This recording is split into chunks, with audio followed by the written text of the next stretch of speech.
नमस्कार दर्शक मित्रों, स्वागत है आपका जनमत की पुकार में। जब से दिल्ली के पूर्व शिक्षा मंत्री मनीष सिसोदिया जेल से बाहर आए हैं, तभी से आम आदमी पार्टी लगातार भाजपा के खिलाफ कैंपेन चला रही है। लगातार भाजपा पर तानाशाही का आरोप लगाया जा रहा है। अब आम आदमी पार्टी ने अपने नए डीपी कैंपेन सत्यमेव जयते की शुरुआत की है। मंगलवार को वरिष्ठ आप नेता आतिशी ने प्रेस कॉन्फ्रेंस के जरिए इसकी घोषणा की। कैंपेन के तहत आम आदमी पार्टी के सभी नेता और कार्यकर्ता अपने सोशल मीडिया अकाउंट की डीपी बदलेंगे।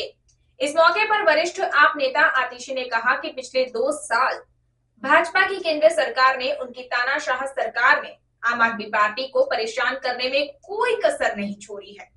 आम आदमी पार्टी के नेताओं पर झूठे केस लगाए, रेड की, लेकिन उन्हें भ्रष्टाचार का 1 रुपया भी नहीं मिला। लेकिन फिर भी आम आदमी पार्टी के शीर्ष नेतृत्व को जेल में डाल दिया।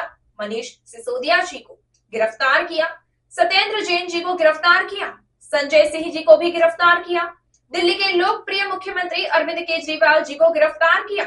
ऐसी गिरफ्तारियां स्वतंत्रता संग्राम की याद दिलाती है। उनकी तानाशाह सरकार ने आम आदमी पार्टी को, दिल्ली सरकार को परेशान करने की कोई भी कसर नहीं छोड़ी। आम आदमी पार्टी के नेताओं पर झूठे केस लगाए, उन झूठे केस में रेड पे रेड करी, रेड पर रेड करी। 1 रुपया भी भ्रष्टाचार का उन्हें नहीं मिला, लेकिन फिर भी आम आदमी पार्टी के सभी सीनियर नेताओं को जेल में डाल दिया। मनीष सिसोदिया जी को गिरफ्तार किया, सत्येंद्र जैन जी को गिरफ्तार किया, संजय सिंह जी को गिरफ्तार किया, दिल्ली के लोकप्रिय मुख्यमंत्री अरविंद केजरीवाल जी को गिरफ्तार किया।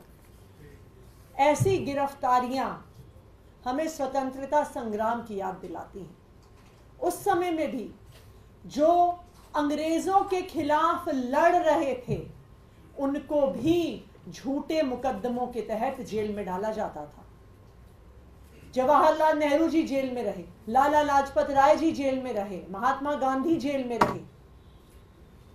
हर तानाशाह अपने विरोधियों को, अपने विपक्षियों को चुप करने के लिए जेल में डालने की कोशिश करता है। भारतीय जनता पार्टी ने सोचा था कि अपनी इस तानाशाही से आम आदमी पार्टी को तोड़ देंगे, दबा देंगे, लेकिन उनकी हर संभव कोशिश के बाद भी आम आदमी पार्टी दबी नहीं, आम आदमी पार्टी टूटी नहीं।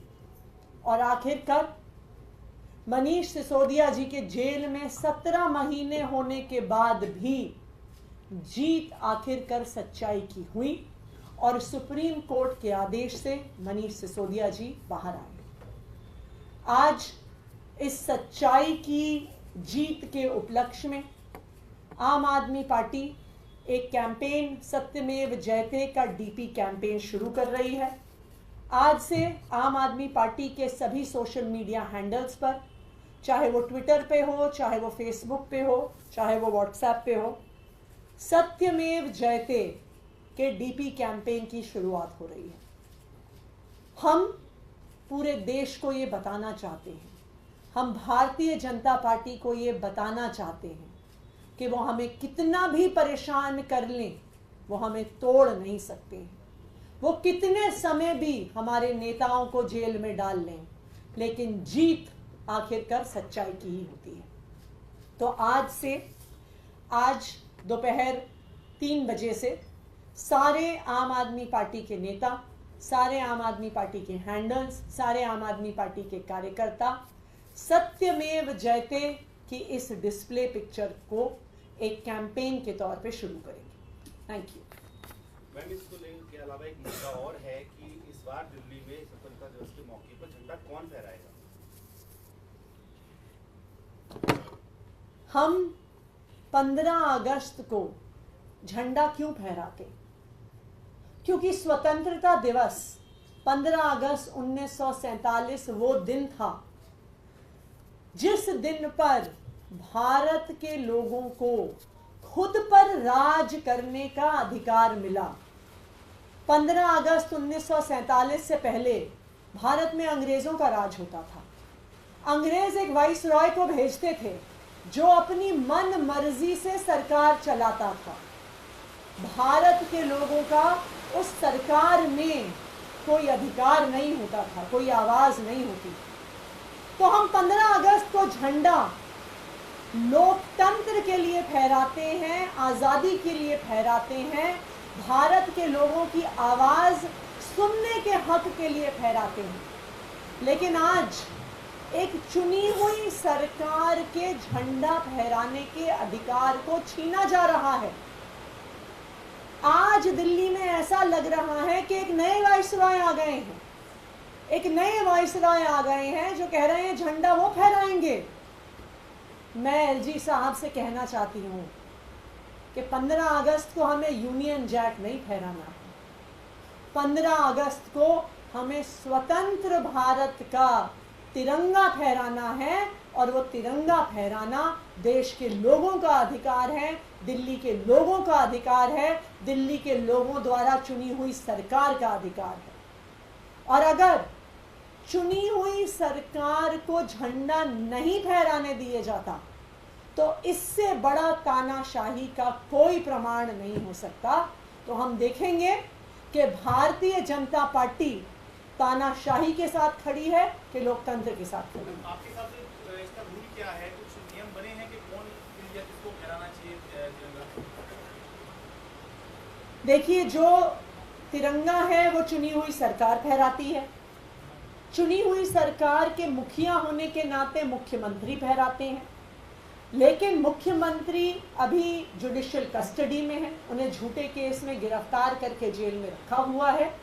लेकिन मुख्यमंत्री ने अपनी इच्छा जाहिर कर दी है, उन्होंने ये इच्छा जाहिर कर दी है कि उनकी जगह मैं मंत्री के तौर पे झंडा 15 अगस्त को फहराऊं।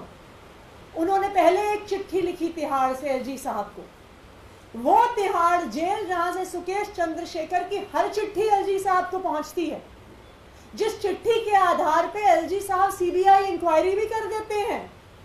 लेकिन दिल्ली के मुख्यमंत्री की जब चिट्ठी एलजी साहब को जाती है तो अफसरों से कहला दिया जाता है कि जिसे पर्सनल लेटर बाहर जा सकती है, किसी भी प्रकार की ऑफिशियल लेटर बाहर नहीं जा सकती। ये कानून तो सिर्फ अरविंद केजरीवाल जी के लिए है, ये कानून सुकेश चंद्रशेखर जी के लिए थोड़ी है। उसके बाद अरविंद केजरीवाल जी से गोपाल राय जी मिलने जाते हैं। गोपाल राय जी जीएडी मंत्री के बतौर आदेश देते हैं जीएडी विभाग को कि मुख्यमंत्री जी की इच्छा है कि उनकी जगह मैं एज मंत्री झंडा फहराऊं। उसके जवाब में भी अफसरों से कहलवाया जाता है कि नहीं, हम इस आदेश को नहीं मानते। तो ये क्या है? ये अंग्रेजों के राज की तरह एक नए भारतीय वाइसरॉय साहब दिल्ली की जनता की इच्छा के खिलाफ, दिल्ली की जनता की चुनी हुई सरकार की इच्छा के खिलाफ जो सरकार चलाने की कोशिश कर रहे हैं, जो एक चुनी हुई सरकार के झंडा फहराने के अधिकार को छीनने की कोशिश कर रहे हैं, इस सब से तानाशाही की बू आती है।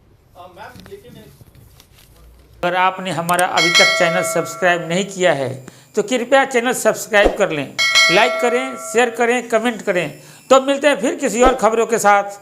नमस्कार।